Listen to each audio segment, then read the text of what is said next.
Amen. Merci Jésus. Seigneur, nous voulons lire ta parole. Nous voulons que ta parole nous illumine ce matin. Que ta parole nous fasse du bien. Tu as dit dans ta parole, le commencement était la parole. Elle était avec Dieu. Merci pour l'Esprit de Dieu qui va nous aider ce matin à comprendre la profondeur de Jésus. Au nom de Jésus, Amen. Amen. Nous sommes dans Matthieu chapitre 2. Matthieu chapitre 2. Il y a des Nouveaux Testaments dans le placard en bas. Donne-moi 5 ou 6. Amen. Nous lisons la parole du Seigneur. L'Église dit Amen bien.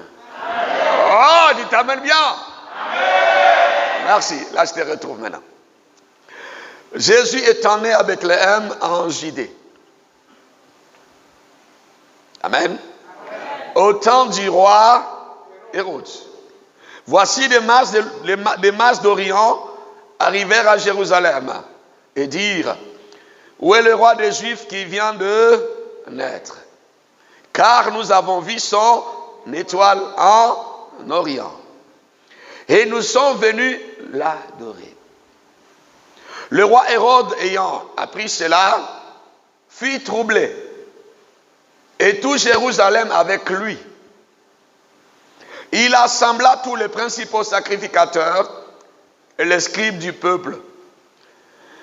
Et il s'informa auprès d'eux du lieu où le Christ devait naître. Ils lui dirent à Bethléem, en Judée, car voici ce qui a été écrit par le prophète. Et toi, Bethléem, terre de Juda, tu n'es certes pas la moindre entre les principaux villes de Juda, car de toi sortira un chef qui paîtra Israël, mon peuple. Point. Verset 7. Alors Hérode fit appeler en secret les mages et s'enquit soigneusement auprès d'eux depuis combien de temps l'étoile brillait. Puis il les envoya à Bethléem en disant: allez et prenez des informations exactes sur le petit enfant. Quand vous l'aurez trouvé, faites-le moi savoir, afin que j'aille aussi moi-même là l'adorer. Amen. Il est né à Bethléem en Judée, au temps du roi Hérode.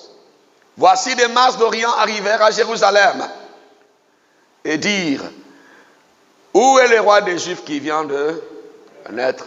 Car nous avons vu son étoile et nous sommes venus pour l'adorer. Le thème que nous allons développer ce matin, nous sommes venus pour l'adorer. Nous sommes venus pour l'adorer. Merci. Vous pouvez vous asseoir. Que Dieu bénisse votre présence. Nous sommes venus pour l'adorer. Ou bien je vais couper tout court. Nous sommes venus l'adorer. Alléluia. Amen. Matthieu, qui nous a écrit l'évangile selon Matthieu. Matthieu qui nous parle de la naissance de Jésus. Amen, Église. Matthieu, qui était parmi les 12 disciples du Seigneur.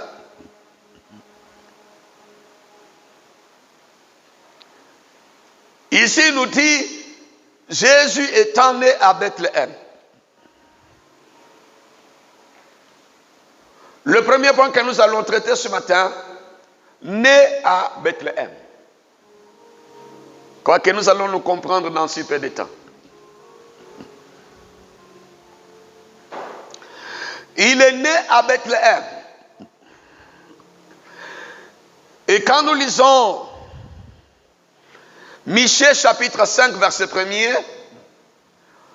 la Bible nous dit: et toi Bethléem, Ephrata, petite entre le milieu de Juda, De toi sortira plutôt pour moi celui qui dominera sur la terre d'Israël, et dont les activités remontent aux temps anciens, au jour de l'éternité.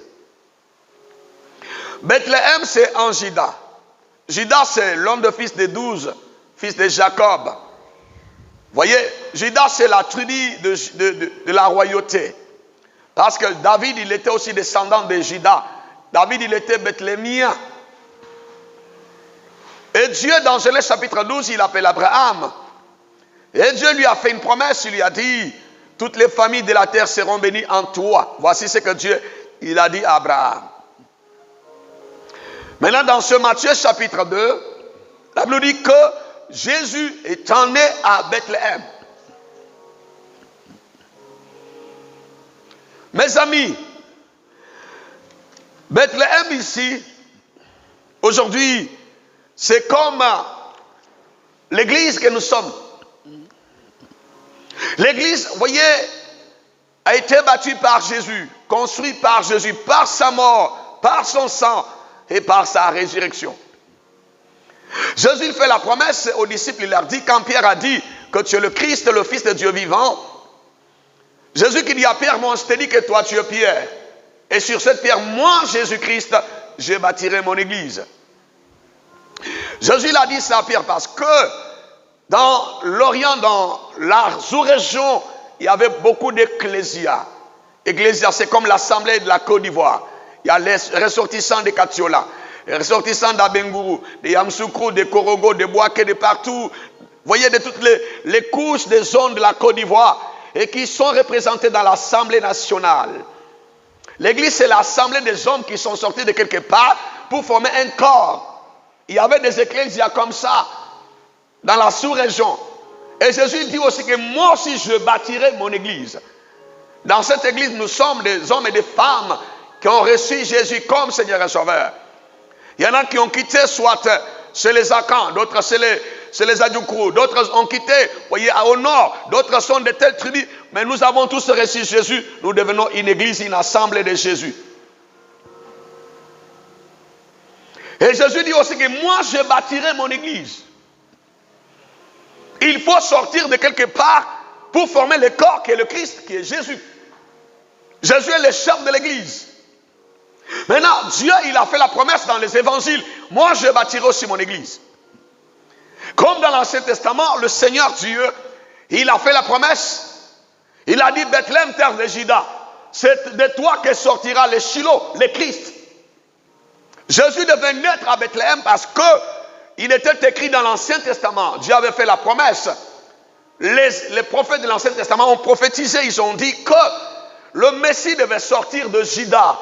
Il devait sortir de la ville de Bethléem. Quelqu'un me dit amen bien. Vous savez, quand les autres ont trouvé le Seigneur, ils sont venus dire à leurs frères que nous avons trouvé le Christ. Vous savez ce que les autres ont posé comme question? Ils ont dit, ils ont demandé, d'où sort-il? Ils ont dit Jésus de Nazareth. Non, non, ce n'est pas possible. Il ne doit pas sortir de Nazareth parce qu'il est écrit qu'il devait naître à Bethléem. Jésus est né à Bethléem et quand ils sont partis en Égypte, ils ont fui la persécution d'Hérode. Et quand ils sont revenus, la Bible dit que Marie et Joseph se sont installés et se sont établis maintenant à Nazareth. On l'appelait maintenant Jésus de Nazareth. Et pourtant, il est né à Bethléem, terre de Juda.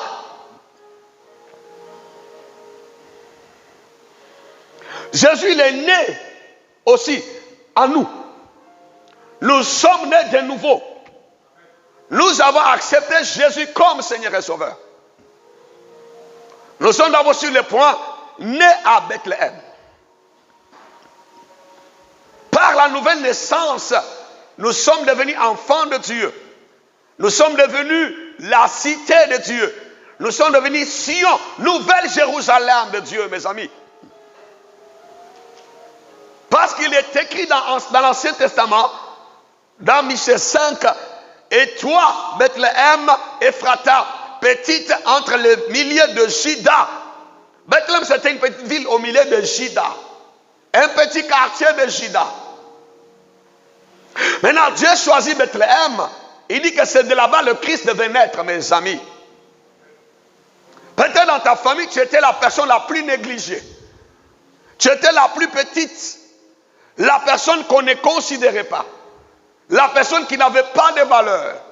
On ne voyait même pas de l'espoir en toi. Mais un jour, par la grâce de Dieu, Dieu servait à toi et tu es né de nouveau et tu es appelé chrétien et tu es appelé enfant de Dieu. Le Seigneur est né à Bethléem selon la promesse de Dieu. Nous sommes nés de nouveau parce que Dieu avait promis qu'il bâtira aussi son église. Parce que Dieu a promis dans Jean chapitre 1, il a dit à tous qui l'ont reçu, Dieu leur donne le pouvoir de devenir enfants de Dieu. Dieu dit, je suis à la porte et je frappe, et celui qui ouvre la porte de sa vie qui est son cœur, j'entrerai chez lui, je souperai avec lui, mes amis. Nous sommes nés de nouveau et nous formons l'église de Dieu. Nous sommes le peuple de la promesse, mes amis. Parce que Jean 3,16 nous dit ceci. Dieu a tant aimé le monde, il a donné son Fils, afin que quiconque croit en lui ne périsse point, mais qu'il ait la vie de Dieu, qu'il soit né de Dieu, qu'il devienne enfant de Dieu. Mes amis,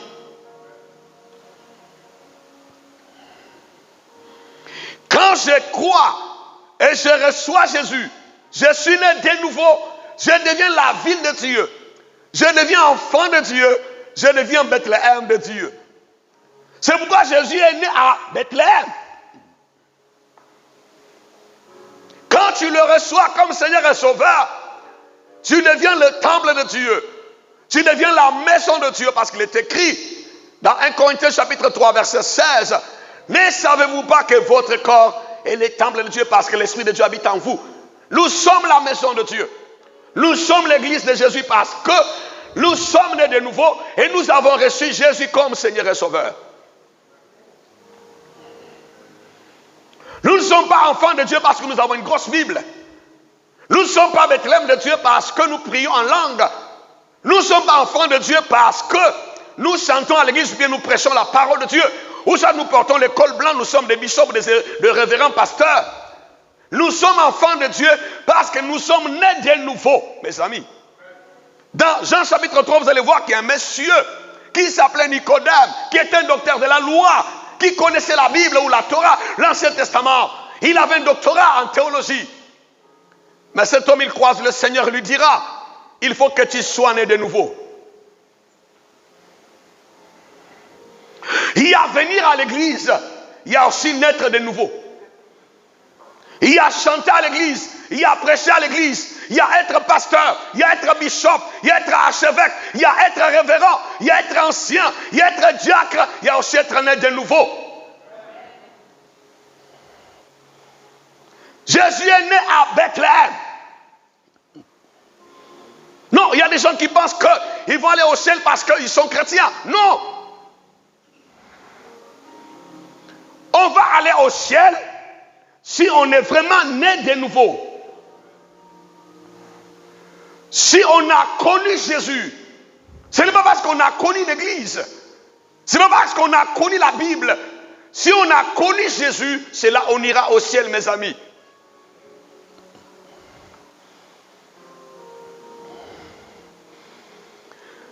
Dans ce Matthieu chapitre 2 que nous sommes en train de traiter, nous sommes dans le premier verset. Jésus étant né à Bethléem. Bethléem en Judée. Alléluia, Église. Vous allez voir qu'aujourd'hui, nous avons Jésus. En même temps, nous avons le monde en nous. Nous sommes nés de nouveau. Nous sommes nés aussi dans le monde. Nous sommes nés de nouveau. Nous sommes nés aussi dans le mensonge, dans l'hypocrisie. Pendant que nous disons que nous sommes nés de nouveau, nous sommes en même temps nés dans la prostitution, dans l'impudicité, dans la fornication, chez les marabouts, chez les féticheurs. Nous sommes nés de nouveau, nous sommes en même temps dans l'escroquerie. Aucun homme sur cette terre n'est né deux fois, naturellement. Non, ta maman t'accouche, après tu retournes encore, elle t'accouche encore. C'est pas possible. C'est ça, Nicodème n'avait pas compris. Quand Jésus lui a dit, il faut que tu naisses de nouveau, il dit, attends, Comment puis-je encore retourner dans le ventre de ma mère et renaître encore de nouveau? Jésus nous dit non. C'est la naissance d'esprit. Une régénération spirituelle. On va mourir, on vit maintenant pour Jésus, mes amis. Jésus est né à Bethléem. Depuis fort longtemps, depuis le temps des anciens, depuis l'Ancien Testament, Ésaïe nous a parlé de la naissance de Jésus. Abraham attendait la naissance de Jésus. Depuis le temps d'Adam et Ève, on attendait la naissance de Jésus. Parce que quand ils ont péché, Dieu il a égorgé un animal qui était l'image de Jésus qui allait mourir à la croix pour sauver l'humanité. Depuis le temps d'Israël en captivité, on attendait la naissance de Jésus, mes amis. Parce que pour faire sortir Israël de sa captivité, qu'est-ce que Dieu a fait? Dieu a pris un animal, un agneau, ils ont égorgé, ils ont versé son sang. Ils ont mangé sa chair, ils ont mangé le corps de Jésus. Le corps de Jésus est rentré dans leur corps. Ils étaient nés de nouveau. Ils ont pris le sang, ils ont appliqué sur les portes de leur maison. Et ce jour-là, Dieu a fait sortir son armée. Il a formé une nation qu'on appelle Israël. Dieu a formé une nation qu'on appelle l'Église. Dieu a formé un peuple qu'on appelle peuple de Dieu. Quelqu'un me dit amen bien ce matin. Jésus est né à Bethléem. Nous sommes le Bethléem de Dieu. Nous sommes la maison de Dieu chrétien. Nous sommes le temple de Dieu. Nous sommes l'église de Jésus. Bethléem attendait la naissance de Jésus. Parce que Michel avait dit, Ésaïe l'avait dit, les prophètes l'ont dit dans l'Ancien Testament, Bethléem attendait la naissance de Jésus. La naissance de leur sauveur depuis le siècle. Comme les 10 vierges dans Matthieu chapitre 25, qui attendaient l'époux qui devait venir. Mais parmi ces 10-là, il y avait les 5 folles, il y avait les 5 sages. Ils étaient dans l'église aussi. Ils étaient avec les aussi. Ils étaient en train de chanter des louanges de Dieu, en train de servir Dieu. Mais parmi ces personnes qui servaient Dieu, il y avait les 5 sages, il y avait les 5 folles. Ne sois pas un chrétien qui est parmi les folles. Un chrétien qui chante, qui prie, qui sert Dieu, qui se dit homme de Dieu, mais qui n'a pas l'huile, qui n'a pas l'esprit de Dieu, qui n'a pas la sémence de Dieu, qui n'a pas les choses de Dieu, frère. Jésus, quand il va revenir, il ne va pas chercher les chrétiens. Il va chercher les hommes et les femmes qui sont nés de nouveau. Il va chercher les hommes et les femmes qui ont l'huile, qui ont l'esprit de Dieu. Si nous sommes enfants de Dieu, nous avons l'esprit de Dieu. Si nous n'avons pas l'esprit de Dieu, les choses de Dieu, nous ne sommes pas de Dieu. Même si on se dit qu'on est de Dieu, on peut se dire qu'on est de Dieu. Nous sommes dans la démocratie spirituelle, mes amis, où tout le monde peut se dire pasteur, tout le monde peut se lever le matin et se dire révérend. Chacun peut chercher sa Bible et dire prophète. Chacun peut chercher son col blanc, il se dit archibishop. Chacun peut faire ce qu'il veut. Est-ce qu'on est vraiment né des nouveaux chrétiens? Nous sommes dans la génération d'autoproclamés. Avec les Facebook, les réseaux sociaux. Il suffit seulement de connaître quelques versets et d'avoir de l'argent et de payer sa connexion, de faire sa promotion, de faire ses affiches, d'avoir les moyens, de passer à la télévision, de passer à la radio et de se faire un nom. On s'est rappelé pasteur, homme de Dieu, mais on sait qu'on n'est pas homme de Dieu. On est homme de l'hypocrisie, on est homme des mensonges, on est homme du péché, mais on n'est pas homme de Dieu. Chrétien, écoute-moi s'il te plaît ce matin. Jésus est né à Bethléem. Parce que dans Matthieu 25, quand l'époux est arrivé, on a sonné la trompette, on a dit l'époux à la porte. Mais ce jour-là, toute l'église s'est réveillée. Les 10 femmes se sont réveillées. Mais bizarrement, il y avait ceux-là qui avaient l'huile. Il y avait ceux-là qui n'avaient plus l'esprit de Dieu. L'huile, c'est la sémence de Dieu. L'huile, ce sont les choses de Dieu que nous avons, nous. L'huile, c'est le fruit de l'esprit. Ne sois pas un chrétien sans la sémence de Dieu.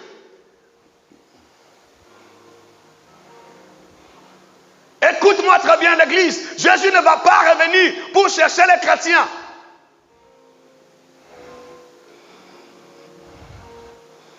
Il va revenir pour chercher ceux-là qui ont l'huile, le sort de Dieu, qui ont Dieu.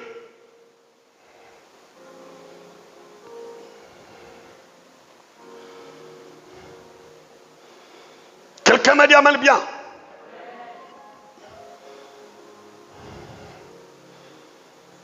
Mes amis, la Bible nous dit que Jésus est né à Bethléem en Judée, au temps du roi Hérode. Le roi Jésus est né. Avant que Jésus soit né, soit roi des Juifs, parce que les mages ont dit, où est le roi des Juifs qui vient de naître? Et pendant ce temps, il y avait un roi qu'on appelait Hérode, qui régnait. Avant que tu connaisses Jésus, il y a des choses qui régnaient en nous. Peut-être c'est la haine qui était notre roi. Peut-être c'est la colère qui était notre roi. Peut-être c'est le mensonge. Peut-être c'est la prostitution qui régnait en nous. On était sous l'autorité d'un roi. Mais par la grâce de Dieu, un jour le Seigneur est venu. Il est rentré dans notre vie. Jésus arrive à Jérusalem. Il est né à Bethléem pendant qu'il y avait un roi qui était là. Quand les mages sont venus, qu'est-ce qu'ils ont dit? Où est le roi des Juifs qui vient de naître? Il est né au temps d'un roi qui s'appelait Hérode. Mes amis, quand Jésus est venu en nous, il y avait des choses en nous. Il y avait la tradition, il y avait le maraboutage, il y avait le fétichisme, il y avait peut-être l'impudicité, il y avait la prostitution, il y avait la colère, il y avait la nervosité, il y avait l'escroquerie, il y avait des choses comme ça, la jalousie, la convoitise qui était comme roi. Mais Jésus aussi est venu.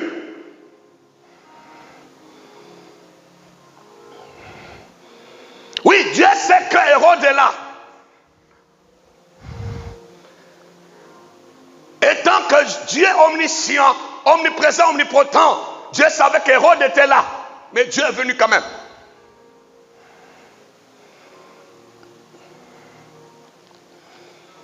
Ce que nous étions avant de connaître Jésus, Dieu savait. Parce que c'est lui qui a créé les cieux et la terre. Dieu savait que tu es accro à l'alcool, que tu es ivrogne. Dieu savait que tu aimes la prostitution. Dieu savait que tu es un jeune homme qui aime les femmes, qui vit dans la fornication. Dieu savait que tu vis dans l'escroquerie. Dieu savait tout ça, il connaissait. Malgré Hérode qui était là, Dieu est venu.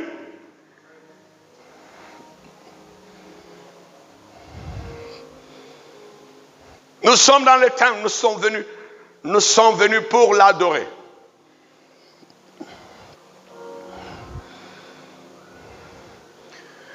Si nous sommes encore venus pour ne pas l'adorer et adorer les choses qu'on adorait dans le passé, nous sommes dans l'église chrétienne et nous adorons encore les mensonges, nous adorons encore l'hypocrisie, nous adorons encore la haine.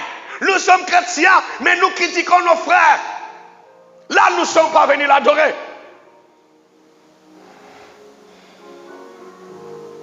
Jésus est né à Bethléem, terre de Juda, terre de la royauté, terre de la promesse, mais au temps d'un roi. Écoutez-moi s'il vous plaît, Église. Vous savez la dynastie d'Hérode. La dynastie d'Hérode était fondée par Hérode le Grand. Les Hérodes étaient originaires de l'Idumée. L'Idumée, c'est-à-dire descendants d'Ésaü. Quand on parle d'Hérode dans la Bible, ce sont les descendants d'Ésaü. Ésaü, le frère jumeau de Jacob.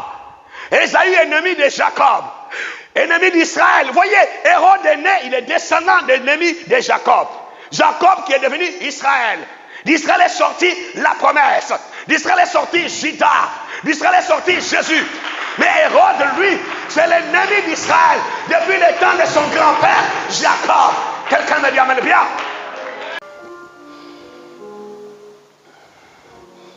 Quand la femme d'Isaac est enceinte, Rebecca, Jacob et Esaïe se sont battus dans le ventre.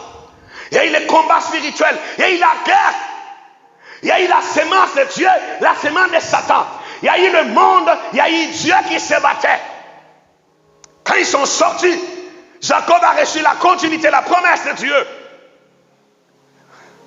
Et Esaïe est rentré dans l'opposition contre son frère.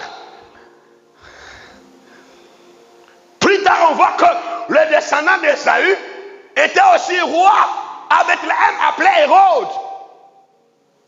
Et pendant que Hérode régnait, Dieu envoie le descendant de David, de Juda, Jésus. C'est pourquoi Matthieu m'a dit, fils de David, aie pitié de moi, fils de la promesse.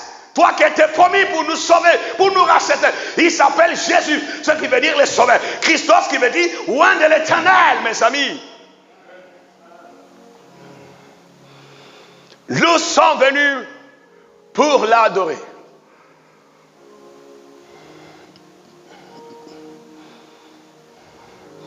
Au temps du roi Hérode. Hérode était là pour combattre Israël. Vous savez que Hérode, il a fait beaucoup de choses aussi. Il a reconstruit le temple de Jérusalem, tout ça pour distraire les enfants d'Israël. Mais en lui, il y avait la sémence de Satan. En lui, il y avait la sémence du monde. Hérode est là pour te faire miroiter le monde. De sorte qu'il y a les chrétiens qui regrettent. Pourquoi ils se sont convertis? Depuis que je me suis converti, je ne suis plus utile. Il y en a même qui regrettent même leur passé en disant, quand je n'étais pas chrétien, j'étais bien. Quand j'étais dans le monde, j'étais bien. Comment quelqu'un peut regretter le monde? Il n'a pas connu Jésus. Il n'est pas né de nouveau, mes amis. Celui qui est né de nouveau, qui est né de Dieu, il a la sémence parce que la joie, l'Esprit de Dieu, la présence de Dieu, c'est notre joie.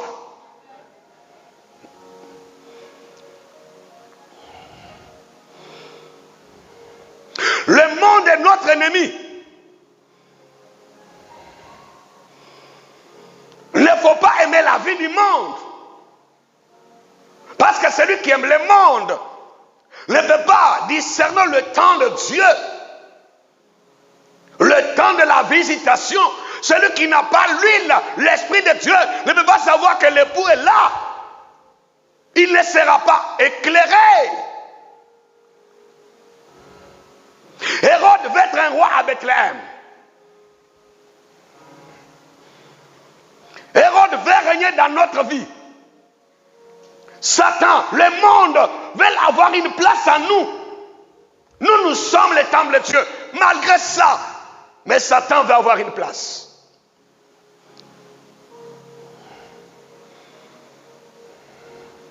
Avant la naissance de Jésus-Christ comme Seigneur et Sauveur, dans notre vie, c'est Satan et le monde qui régnaient. Nous sommes dans la guerre entre les deux rois. Il y a le roi Hérode, il y a un nouveau roi qui vient pour destituer Hérode. Parce que dans un royaume, on ne peut pas avoir deux rois. Même si c'est le fils du roi, il ne peut pas être roi pendant que son père est roi. Quand son père est roi, on l'appelle prince. Le prince devient roi quand son père est mort. Mais ici, le roi Hérode était là. Il y a un autre roi qui vient aussi qui s'appelle Jésus. Mais il y a des chrétiens qui veulent supporter les deux rois, Hérode et Jésus. La vie chrétienne et la vie du monde. Voici les deux rois que nous transportons aujourd'hui. Et quand toi tu transportes les deux rois, à quel moment tu auras la joie? À quel moment il y aura la construction de ta vie? Parce que pendant ce temps, le pays est en guerre. Ta vie est en guerre. Parce qu'il y a Dieu, il y a Satan qui sont en opposition. Un pays en guerre ne peut pas se construire, mes amis. Parce que tout ce que le pays va récolter ou bien va produire, on va mettre ça dans l'effort de guerre. nous avons Dieu et nous avons Satan en nous, ne vont pas connaître la gloire. Parce que tous les efforts de notre production seront dans l'effort de guerre. Voici les chrétiens qui sont dans l'effort de guerre, matin, midi, soir. Ils veulent voir la gloire de Dieu. Parce qu'il y a les rois Hérode, il y a les rois Jésus qui sont là, en train de s'opposer, en train de se battre dans leur territoire. Et puis ils veulent construire le pays. Ce n'est pas possible. La guerre doit s'arrêter. Un roi doit prendre les règnes d'un pays. Et puis on va réaliser des choses. On va réaliser ton mariage. On va réaliser ta santé. On va réaliser ton élévation. On va réaliser tes finances. On va réaliser ta joie. Quelqu'un me dit à ma ce matin.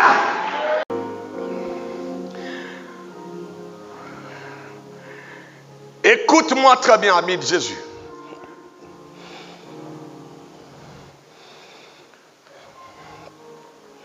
Chrétien, ouvre tes yeux. Choisis ton camp.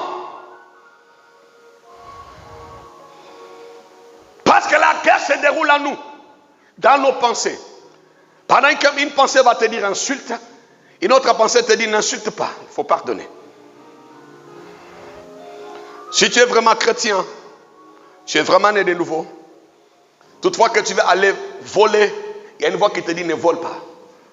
Toutefois que tu vas aller mentir, il y a une voix qui te dit ne mens pas.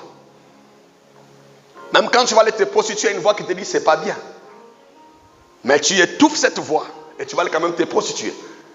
Quand tu veux pratiquer la masturbation, il y a une voix qui te dit ne faut pas faire ça.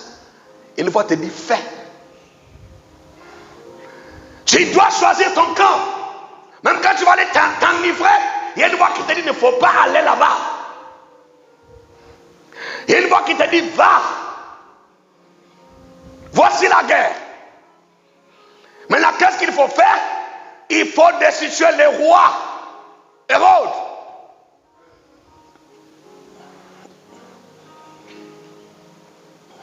Chrétien, Hérode n'est pas là dans notre vie pour s'amuser. Parce que depuis la rébellion de Lucifer, Lucifer a dit quoi? Je lèverai mon trône au-dessus des étoiles de Dieu. Je marcherai sur l'assemblée de Dieu. Il veut élever son trône au-dessus de Dieu. Il a échoué dans les cieux. Et Dieu a créé l'homme à son image. Satan descend sur la terre. Il dit à l'homme que si tu manges le fruit interdit, tu seras comme Dieu.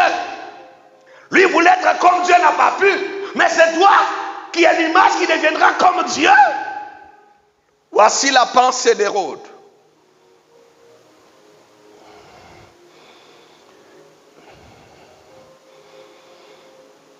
Chrétien, ouvre tes yeux spirituels. Choisis ton camp. Soit tu es de Dieu, ou tu ne l'es pas. On ne peut pas servir 2 maîtres à la fois, non.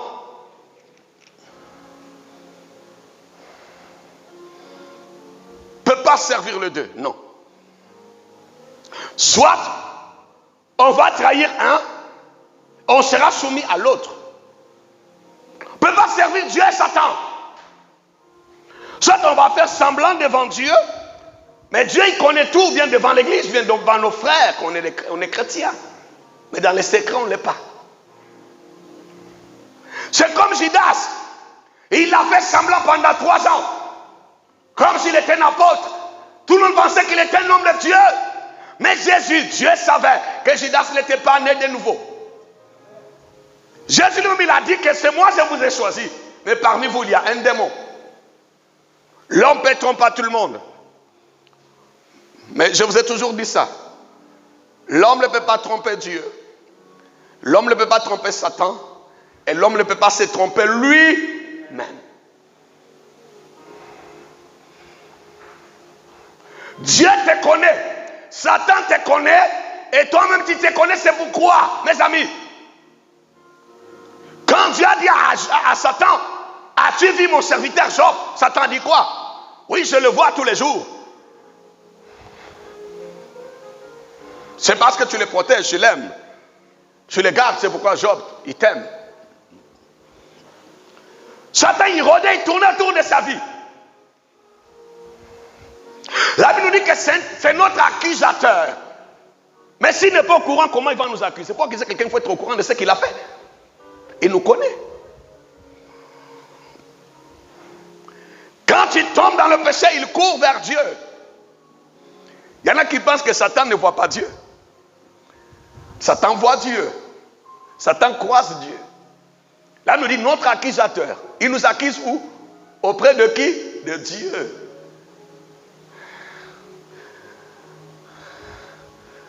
Satan voit Dieu. Dans le livre de Job, le Fils de Dieu sont venus vers Dieu. Et Satan était aussi là au milieu, en train de voir Dieu. C'est Dieu qui a vu Satan. Qui dit: Satan, d'où viens-tu? Où vas-tu? Il dit: je viens de me promener. As-tu vu mon serviteur? Il dit: oui, Seigneur. Les démons, ils ont vu Jésus, ils ont tremblé. Qui es-tu entre toi et nous, Seigneur? Tu es venu pour nous détruire. Oh, tu es le sang de Dieu. Ils ont tremblé. Mais quand ils viennent auprès de Dieu, c'est pour nous accuser. Dire à Dieu ce que même nous ont poussé à faire. Parce que Satan, il te pousse pour mentir. Il vient à Dieu pour dire: Seigneur, il a menti. Il revient vers Dieu: Seigneur, il a péché. Tu joues avec quelqu'un qui ne t'aime pas. C'est les chrétiens qui aiment le péché. C'est les chrétiens qui aiment les mensonges, la prostitution, l'impudicité. Ils pensent que ces choses-là nous aiment.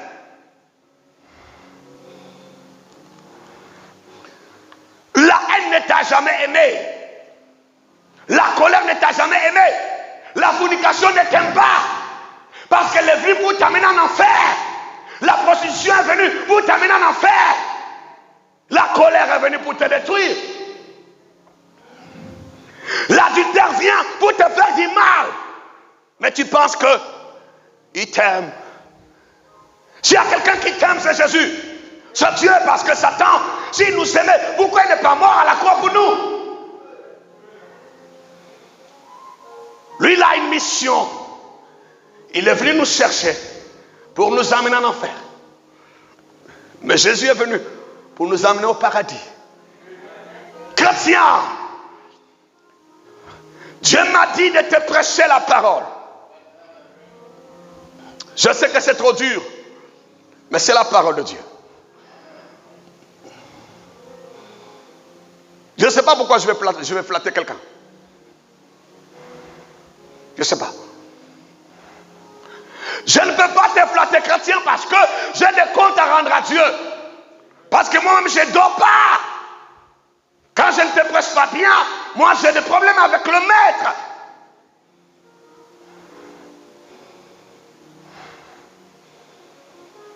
Jésus est né à Bethléem, au temps du roi Hérode. Dieu sait que ce temps est compliqué. Dieu sait que ce temps est difficile. Dieu sait que ce temps, on influence les hommes. Les médias sont là pour Satan. Les journaux, c'est pour la prospérité. Regarde quelqu'un. Quand quelqu'un il va faire les choses négatives, toutes les nations seront derrière lui. Quand c'est un Dieu du monde, toutes les sociétés vont le sponsoriser. Mais quand c'est un pasteur qui va parler de Jésus, qui va les sponsoriser? Même les chrétiens, même dans les concerts chrétiens, ils ne vont pas. Mais ceux qui remplissent les concerts du monde là sont des chrétiens. Quand les DJ là, les DJ quittent l'Europe, l'Afrique, d'autres pays d'Afrique, viennent en Côte d'Ivoire. Ceux qui remplissent le palais de la culture là sont des chrétiens. Mais quand une seule chrétienne va faire un temps d'adoration, personne. Dieu va nous demander, chrétiens, qu'as-tu fait de l'argent de Dieu? Qu'as-tu fait de la beauté de Dieu? Qu'as-tu fait de la femme que Dieu t'a donnée? Qu'as-tu fait de ce mari que Dieu t'a donné? Qu'as-tu fait de ce que Dieu t'a donné, la santé? Qu'as-tu fait de ça? Jésus est né à Bethléem. Nous sommes à la fin de l'année chrétienne.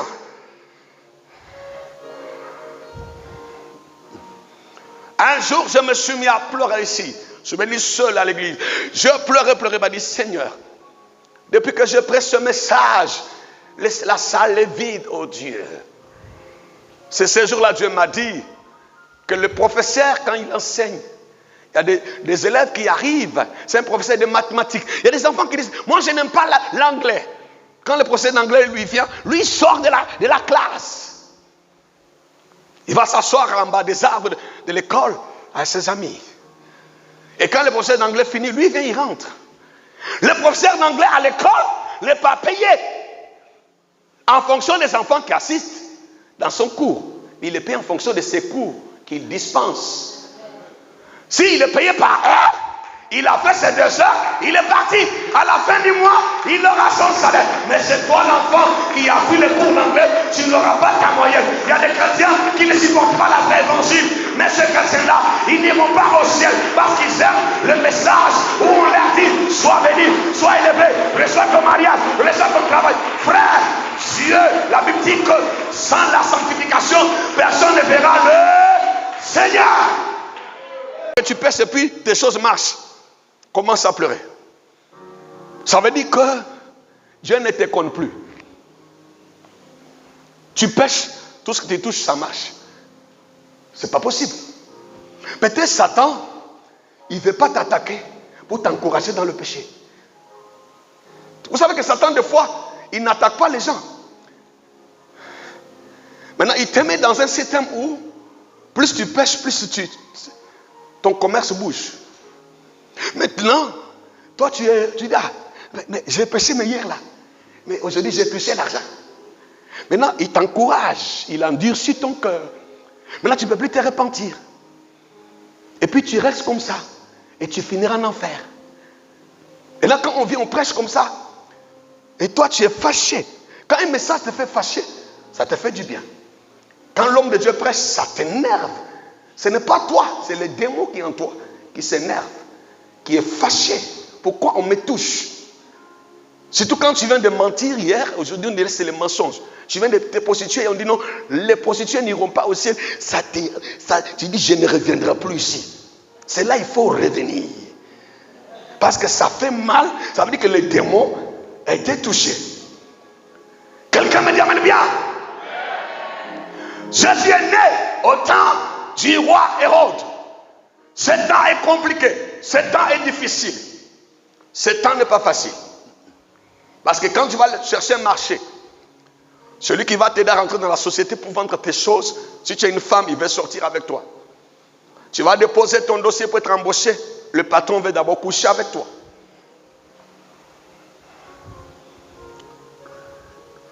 Les affaires marchent avec le péché. L'élévation marche avec le péché. Le commerce marche avec le péché. Les jeunes hommes qui arrivent quelque part, on dit non, soit un homosexuel. Après, il est chef, il est cadre, il a une voiture de service. Tout marche avec le péché. Parce que c'est le temps du roi Hérode. Le temps de Satan. Mais Jésus est né en ce temps-là. Si quelqu'un te dit que la vie chrétienne est facile, il t'a menti. Suivre Dieu n'est pas facile, mais c'est possible. Sinon, tu seras un chrétien qui fait croire aux gens qu'il est chrétien, mais en lui-même, il n'est pas chrétien. Vous savez, quand tu sais que tu n'es pas un bon chrétien là, toi-même tu sais. On adore nous tous, on chante, on saute ensemble. Mais quand tu es seul là, ta conscience, l'homme peut tromper tout le monde, sauf lui-même. Quand tu es seul là, tu sais que Dieu n'est pas avec toi. Des fois, tu pleures seul. Au lieu de pleurer, prends la décision.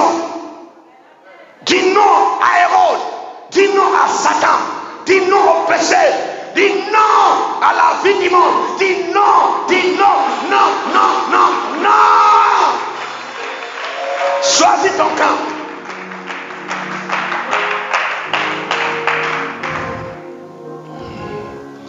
Choisis ton camp. On ne peut pas être en même temps la lumière et les ténèbres. Jamais. On ne peut pas être en même temps le jour et la nuit. Non.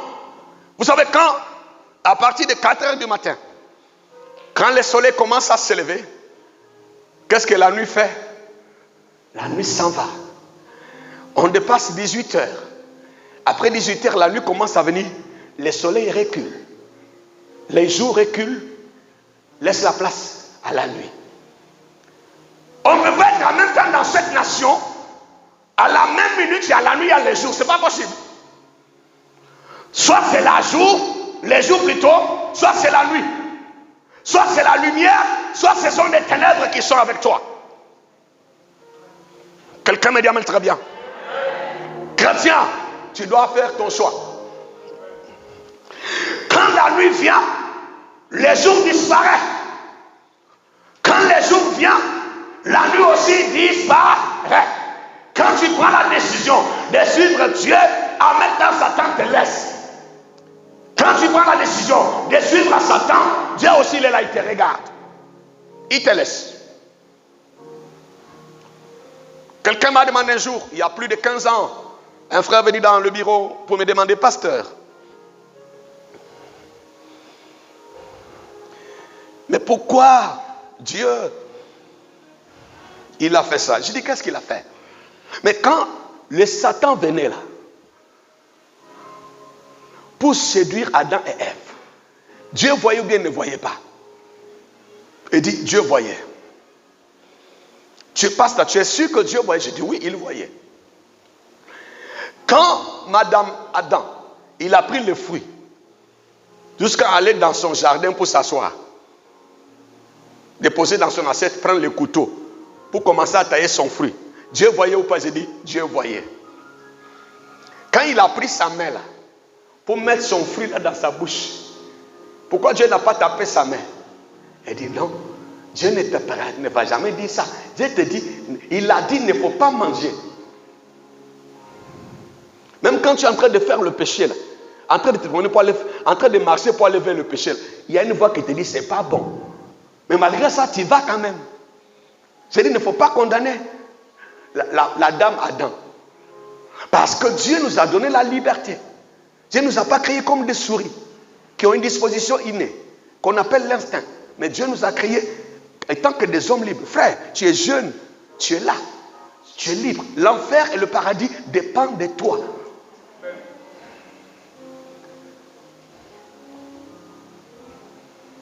Tu dois faire ton choix. Quelqu'un me dit amen bien ce matin? Quelqu'un me dit amen glorieux?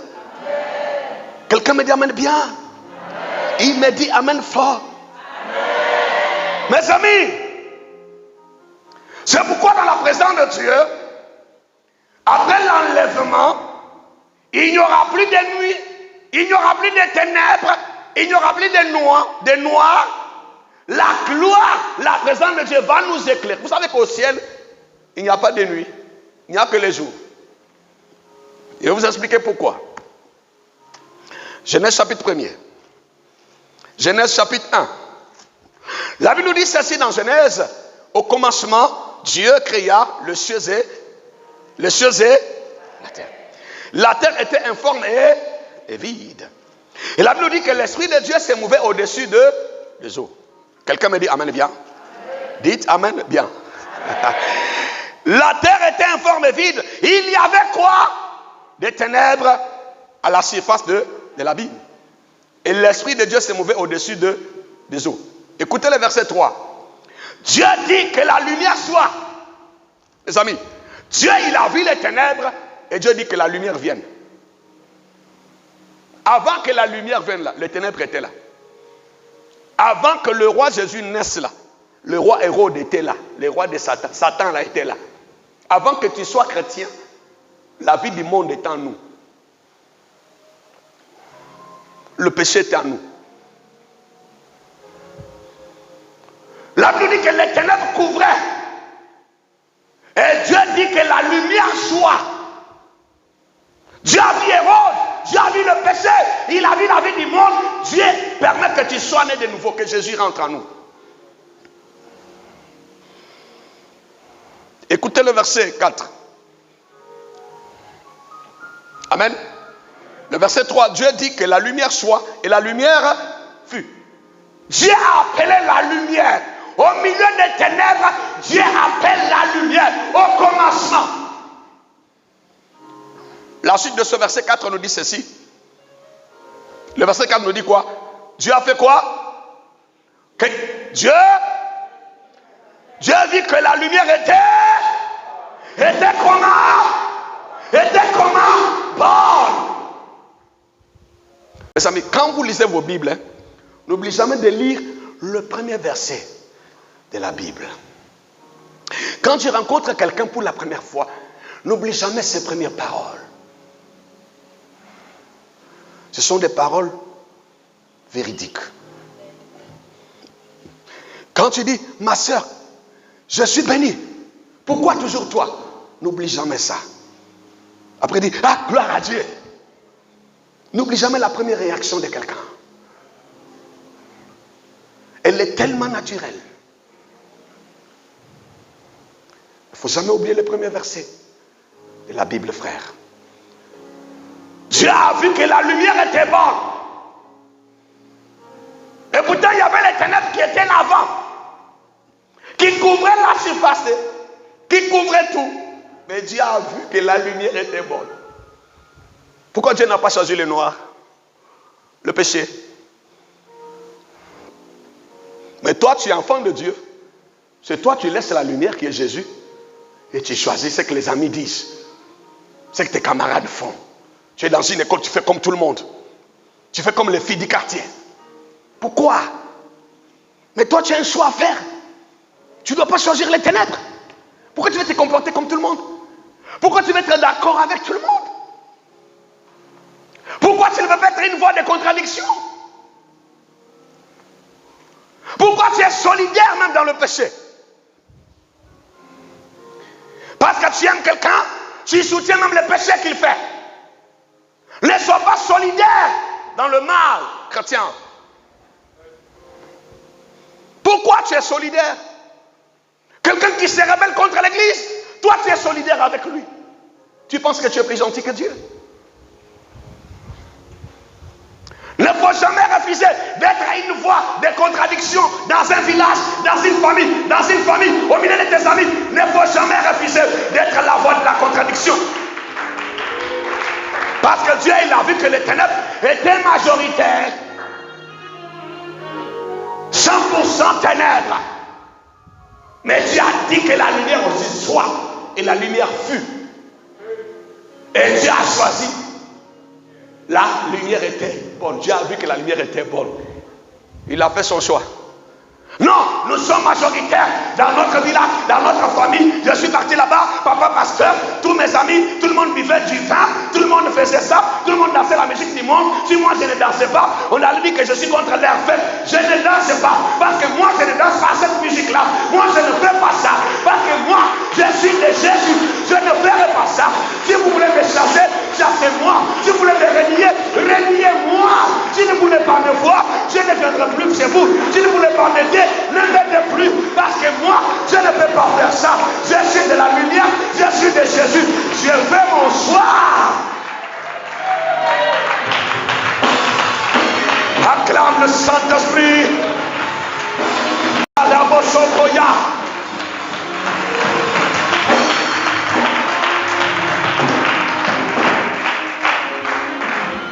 Quelqu'un est venu me voir, un frère pasteur me dit, il est venu me voir ce jour-là, on avait mis une prédication ici. Il a dit, apôtre Le Boya, tu prêches bien. Mais avec ce message, je ne peux pas citer son nom. Il est tellement populaire maintenant. Et tu n'auras pas une grande église. Il dit, pourquoi, frère, homme de Dieu? Il faut prêcher le message que les gens aiment. Tu vas remplir jusqu'au dehors. Je lui dis, mais moi je ne prêche pas ce que les gens aiment. Je prêche ce que Jésus aime. Parce que les hommes ne sont pas la clé du ciel. Les hommes ne sont pas les chemins du ciel. Les chemins du ciel, c'est Jésus.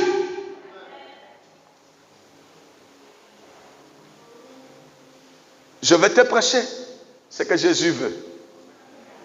Encourage-moi par les acclamations. Avec moi, Jonathan. Je dis, frère, tu penses que moi-même là, c'est facile de prêcher ce que je prêche? Moi-même, Louboya, ce n'est pas facile de te prêcher ce que je prêche. Parce que je sais que peut-être dimanche prochain, et je crois que toi, tu seras là encore. Tu viendras parce que tu es de Jésus. C'est pas facile. Pasteur lui-même, c'est pas facile parce que l'église doit fonctionner. Les dépenses de l'église, les dépenses mensuelles de l'église sont trop. Il nous faut au moins 10 000 personnes, beaucoup d'âmes, pour soutenir l'église. Ah, Jésus, tu es bon. Dieu, tu es bon. Dieu, tu es merveilleux. Seigneur, tu es excellent. Excellent est ton nom. Excellent est ta face. Dieu, tu es merveilleux. Seigneur, tu es... C'est pas facile, les chrétiens. Mais c'est possible avec Dieu. La Bible dit, les cieux de la terre passeront. Mais lui, sa parole ne passera jamais. Ne faut jamais, ne renie jamais ce que tu es. Quelqu'un me dit amen très bien. Amen. Quelqu'un me dit amen fort. Amen. Il faut savoir choisir. Tu dois faire ton choix. Dès le premier jour, quand vous lisez la suite de Genèse, la Bible nous dit, Dieu vit que la lumière était bonne et Dieu sépara la lumière d'avec les ténèbres. Il l'a séparé. Et Dieu appelait la lumière quoi? Jour. Et il appela les ténèbres nuit. Ainsi, il eut un soir, il eut un, et ce fut le premier jour.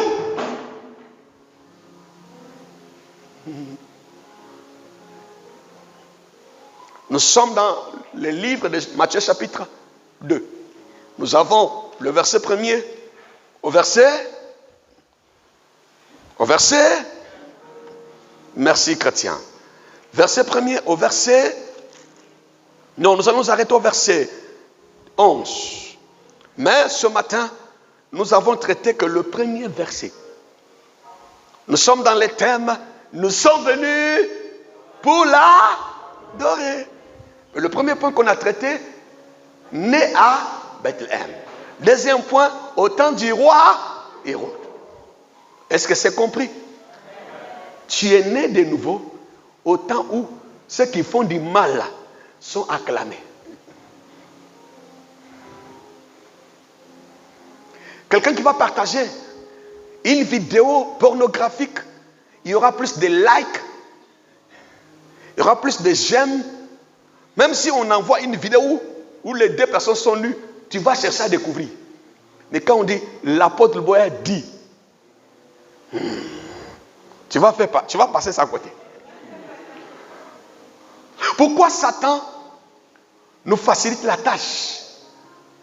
Quand il s'agit des choses du monde là, tu peux regarder un film comme ça pendant 2 heures, tu ne somnoles pas. Mais quand même on presse ici. Pourquoi? Tu ne te poses pas de questions. Tu ne vois pas que c'est un piège. Amen. Quelqu'un parle à Sokosé, il peut dépenser 100 000 francs dans un supermarché, ça ne lui dit rien. Mais quand on dit à l'église, qui peut donner 100 000 francs? Toujours l'argent. Ils aiment l'argent. Pourquoi ça te fait mal quand il s'agit de Dieu? Si tu aimes tant Dieu, tu aimes le Dieu comme tu me dis. Pourquoi ça te fait mal quand on te dit la vérité du Seigneur? Si tu aimes Jésus, acclame le Seigneur.